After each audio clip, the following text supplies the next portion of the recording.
Tell me all your dreams align.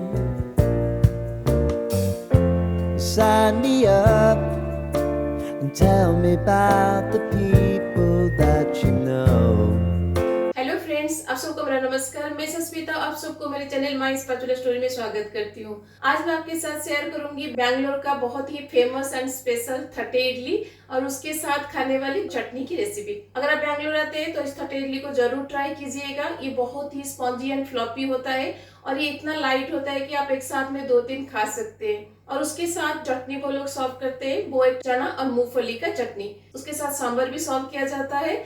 लेकिन आज मैं आपके साथ थटे इडली के साथ चटनी की रेसिपी शेयर करूंगी। तो आज मैं आपको बताऊंगी कैसे आप बिल्कुल परफेक्ट स्पॉन्जी एंड फ्लॉपी थटे इडली घर पर बना सकते हैं। सारे टिप्स एंड ट्रिक्स मैं आज आपके साथ शेयर करूंगी, उसको फॉलो करके घर में एक बार जरूर ट्राई कीजिएगा। देखिएगा आप घर बैठे बैंगलोर का इस स्पेशल थटे इडली और उसके साथ चटनी की मजा ले सकते हैं। तो पहले हम थटे इडली के लिए बैटर को रेडी कर लेंगे। तो मुझे इस इडली को कल बनाना है, तो इसलिए मैं आज से ही इसका बैटर को रेडी करके रखूंगी। तो चलिए मैं बताती हूँ तो कैसे एक परफेक्ट थटे इडली का बैटर आप घर पर बना सकते हैं। तो थटे इडली के बैटर के लिए मैं यहाँ पे लूंगी 3 कप ऑफ इडली राइस। अगर आप साउथ इंडियन में है तो आपको इडली राइस तो इजीली मिल जाएगा। अगर आप साउथ इंडियन में नहीं है और या फिर आप जहाँ पे रहते हैं वहां पे मार्केट में इडली राइस नहीं मिलती है तो आप ऑनलाइन भी इसको परचेस कर सकते हैं। तो हम यहाँ पे ले लेंगे 3 कप ऑफ इडली राइस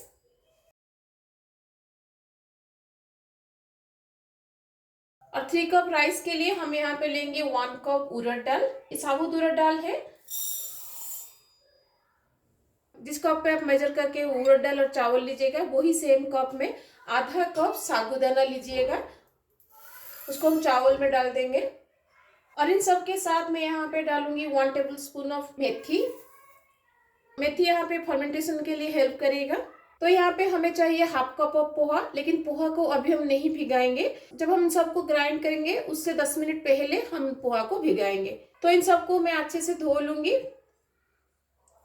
तो देखिए मैंने चावल और उड़द दाल को अच्छे से धो लिया है। चावल को अच्छे से धोइएगा, 4-5 बार इसमें पानी डाल के धोइएगा। लेकिन उड़द दाल को 2 से 3 बार धोइएगा, उसको ज्यादा साफ मत करिएगा, क्योंकि उड़द दाल का जो पानी है उससे ही हम इसको भिगाएंगे और उससे ही हम इसको ग्राइंड करेंगे। तभी जाके जो बैटर है वो अच्छे से फर्मेंट होता है। इसलिए उड़द दाल को बस 1-2 बार धोइएगा, लेकिन चावल को अच्छे से क्लीन करिएगा। अब इन दोनों को हम 7 से 8 घंटा के लिए भीगने के लिए छोड़ देंगे। तो अभी दोपहर का टाइम है, तो दोपहर में इसको मैंने भिगाया है, तो मैं इसको रात को ग्राइंड करूंगी। उड़द दाल और चावल को भिगाते हुए 7 से 8 घंटा हो गया है। आप देख सकते हैं इसके ऊपर ऐसे छाग आया है। और ये छाग वाला जो पानी है ना, इसको फेंकिएगा मत, क्योंकि इस पानी से ही हम इसको ग्राइंड करेंगे, तभी जाके बैटर बहुत अच्छे से फर्मेंट होता है। लेकिन इन दोनों को ग्राइंड करने से पहले हम और एक काम करेंगे। तो पोहा को अब हम अच्छे से धोकर भिगा देंगे पहले। तो पोहा को मैंने अच्छे से धो लिया है। अब इसको हम 10 मिनट के लिए भीगने के लिए छोड़ देंगे। तो जब तक पोहा हमारा भीग रहा है, चलिए हम इन दोनों को ग्राइंड कर लेते हैं। तो पहले हम उड़द दाल को ग्राइंड कर लेंगे। ज़्यादा पानी डाल के इसको ग्राइंड मत करिएगा, जितना मिनिमम पानी से आप ग्राइंड कर सकते हैं उतना ही पानी डालिएगा। तो उड़द दाल में हम वही पानी डालेंगे जिस पानी में हमने 7 से 8 घंटा इसको भिगा के रखा था। तो मैंने इसमें बहुत कम पानी डाला है, जितने पानी में ये ग्राइंड हो सकता है। अब इसका हम एक फाइन पेस्ट बनाएंगे। तो देखिए मैंने उड़द दाल का एक फाइन पेस्ट बना लिया है। कितना फाइन है मैं आपको दिखाती हूँ। तो देखिए कितना फाइन बना है पेस्ट हमारा। तो ऐसे ही एक फाइन पेस्ट इसका बनाइएगा। अब इसको हम परात में निकाल देंगे।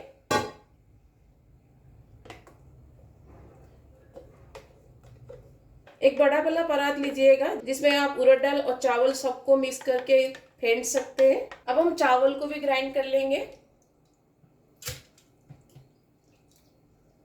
चावल में भी हम सेम पानी यूज करेंगे जिस पानी में हमने उड़द दाल को भिगा के रखा था। ज्यादा पानी मत डालिएगा, जितना कम पानी में ये ग्राइंड हो सकता है उतना कम पानी डालिएगा, क्योंकि इडली का जो बैटर होता है ना वो सेमी थिक होता है। चावल का लास्ट बैच में मेरा अभी जार में स्पेस है, तो इसलिए मैं इसमें पोहा को भी डाल दूंगी। और पोहा भी हमारा ऑलरेडी भीग गया है। तो मैंने यहाँ पे उड़द दाल चावल सबको ग्राइंड कर लिया है। अब इन दोनों को हम अच्छे से मिक्स करेंगे और इसको हम मिनिमम 8 से 10 मिनट के लिए फेंटेंगे। आप चाहे तो इसे व्हिसल से आप इसको फेंट सकते हैं, नहीं तो हाथ से भी आप इसको फेंट सकते हैं। इसे फेंटने से बैटर में एरेशन होता है, इसकी वजह से ये इडली को फ्लॉफी एंड स्पंजी बनाता है। इसलिए ये स्टेप को स्किप मत करिएगा। अगर आप ये वाला स्टेप स्किप कर देंगे तो आपका इडली बिल्कुल भी फ्लॉफी एंड स्पंजी नहीं बनेगा। इसलिए मिनिमम 8 से 10 मिनट के लिए इसको फेंटिएगा। हाँ, अगर आप इसको नहीं फेंट सकते हैं तो इसमें आप half tea spoon of baking soda डाल दीजिएगा, या फिर आप इसमें इनो भी डाल सकते हैं। इनो का जो छोटा पाउच आता है ना, एक पाउच इसमें डाल दीजिएगा।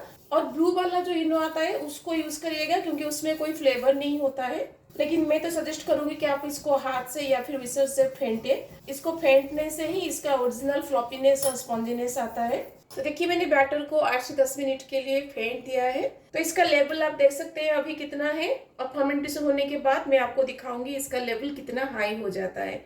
इसको अब हम 7 से 8 घंटा के लिए फर्मेंटेशन के लिए छोड़ देंगे। 7 से 8 घंटा के बाद हम इसका इडली बनाएंगे। तो विंटर का सीजन है, इसलिए मैं इसको 7 से 8 घंटा छोड़ रही हूँ फर्मेंटेशन के लिए, क्योंकि विंटर सीजन में थोड़ा ज्यादा टाइम लगता है फर्मेंटेशन होने में। अगर आप समर में या फिर दूसरे सीजन में बना रहे हैं तो उस टाइम में इसको आप मिनिमम 5 से 6 घंटा के लिए फर्मेंटेशन के लिए छोड़ सकते हैं। बैटर को रेस्ट देते हुए 7 से 8 घंटा हो गया है। देखिए कितना अच्छे से ये फर्मेंट हुआ है। आप देख सकते हैं बैटर का लेवल अब कितना हाई हो गया है। जो ये फूला हुआ है ये फर्मेंटेशन की वजह से फूला हुआ है। तो बिना सोडा या फिर बिना इनो के आप देख सकते हैं कितना अच्छे से ये फर्मेंट होता है। पास से मैं आपको दिखाती हूँ। देखिए कितना अच्छे से ये फर्मेंट हुआ है।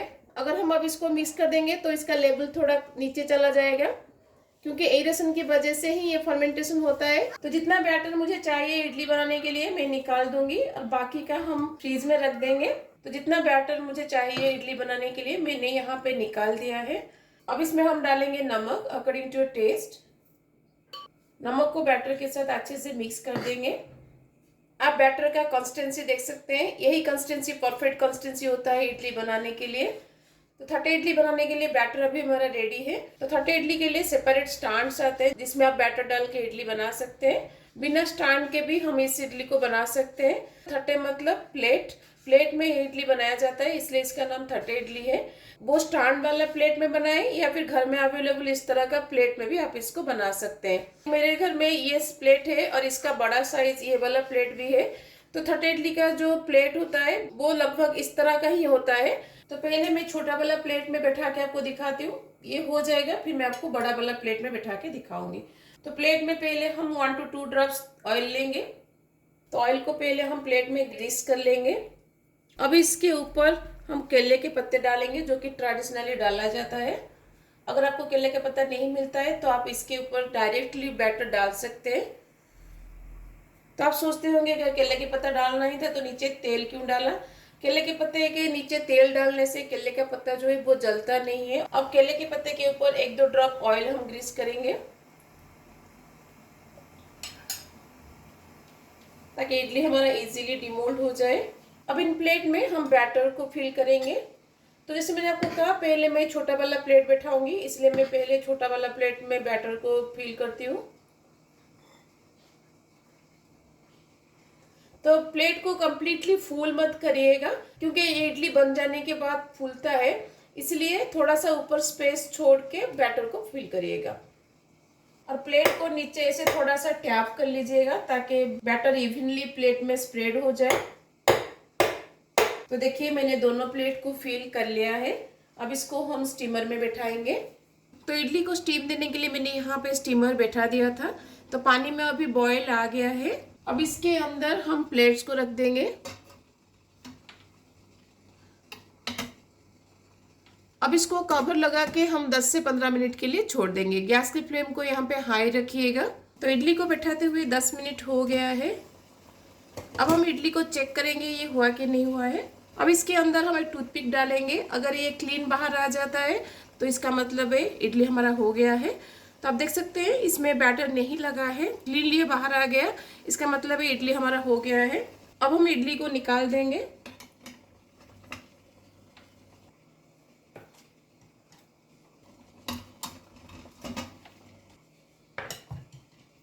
तो गर्म कंडीशन में इसको डिमोल्ड मत करिएगा, इसको थोड़ा सा ठंडा होने के लिए छोड़ दीजिएगा, फिर उसके बाद इसको डिमोल्ड करिएगा।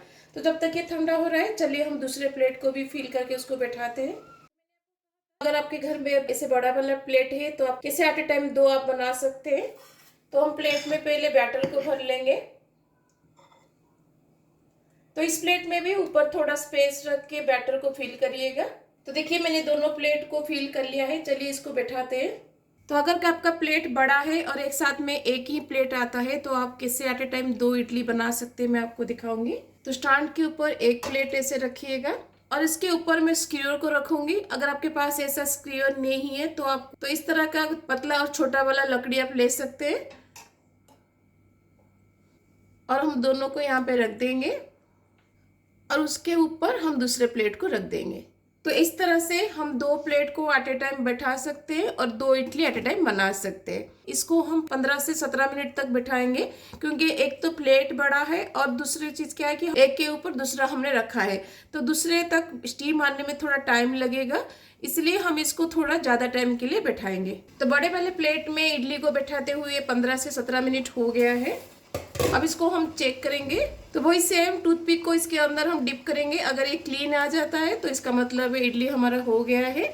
आप देख सकते हैं टूथपिक हमारा क्लीन आ गया, इसमें बैटर नहीं लगा है, इसका मतलब है इडली हमारा हो गया है। तब इसको हम निकाल देंगे। तो नीचे वाला थोड़ा फूल गया था तो ऊपर प्लेट के नीचे से थोड़ा लग गया है। तो देखिए चारों प्लेट में हमारा इडली अभी रेडी है। तो छोटे प्लेट में जो हमने इडली बनाया था उसको डिमोल्ड करके मैं आपको दिखाती हूँ। कोई भी शार्प चाकू लीजिएगा और उसको ऐसे साइड से ऐसे थोड़ा सा डिमोल्ड करिएगा। तो देखिए कितना आसानी से ये निकल जाता है। तो केले के पत्ते को हम निकाल देंगे। तो देखिए कितना सॉफ्ट ये बना है। इसको फोल्ड करके मैं आपको दिखाती हूँ। देखिए ये फोल्ड भी हो जाता है।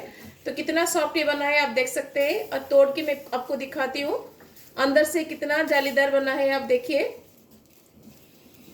देखिए कितना सॉफ्ट ये बना है, कितना स्पॉन्जी एंड फ्लॉपी बना है। आप देख सकते हैं ये बहुत ही टेस्टी लगता है। तो घर में एक बार इसको जरूर ट्राई कीजिएगा।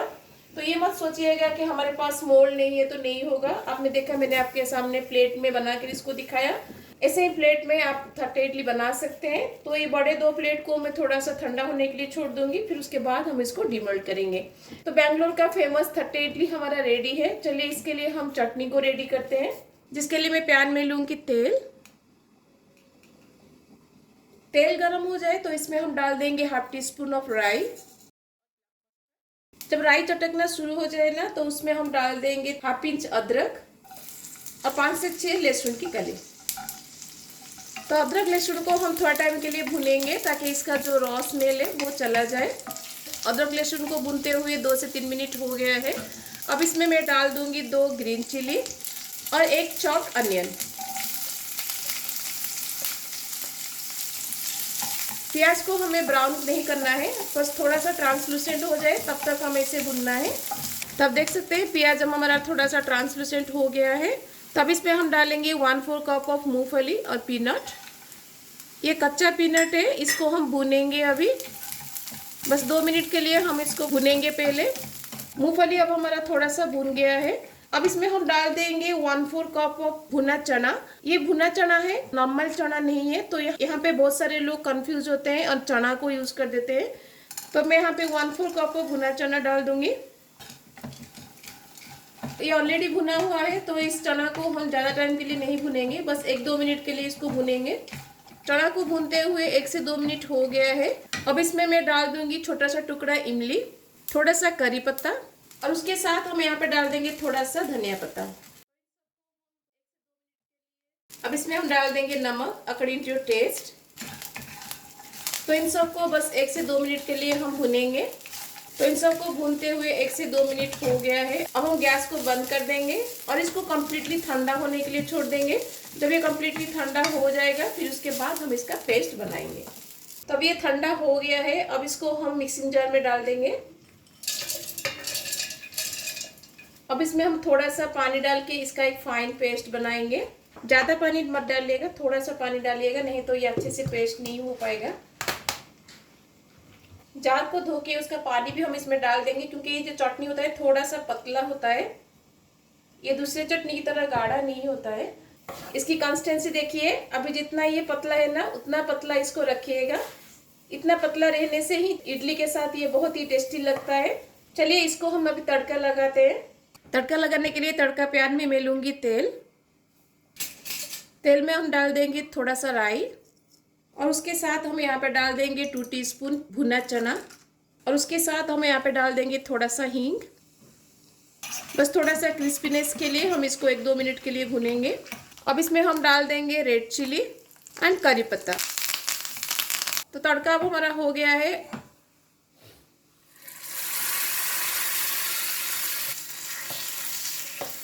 तो अब हमारा चटनी रेडी है। तो ये वाला चटनी खाली थटे इडली के साथ नहीं, कोई भी इडली या फिर डोसा के साथ आप इसको खा सकते हैं। ये सबके साथ बहुत ही बेस्ट कॉम्बिनेशन बनता है। आज मैं आपको बताऊंगी बेंगलोर के रेस्टोरेंट वगैरह में कैसे थटे इडली को सर्व किया जाता है। तो पहले वो प्लेट में इडली को रखते हैं, फिर उसके बाद इसके ऊपर थोड़ा सा घी डालते हैं और घी को इडली के ऊपर अच्छे से ग्रीस कर लेते हैं और उसके ऊपर थोड़ा सा गन पाउडर डालते हैं।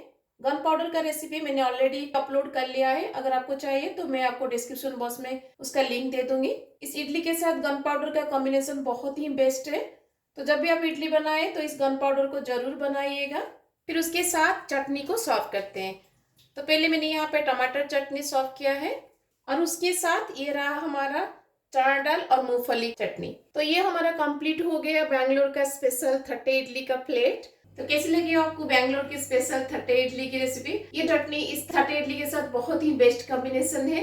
जैसे मैंने आपको कहा, इसके साथ वो लोग सांभर भी सर्व करते हैं, लेकिन वीडियो ज्यादा लंबा हो जाएगा इसलिए मैंने आज सांभर नहीं बनाया है। और एक वीडियो में मैं आपके साथ इसके साथ खाने वाली सांभर की रेसिपी शेयर कर लूंगी।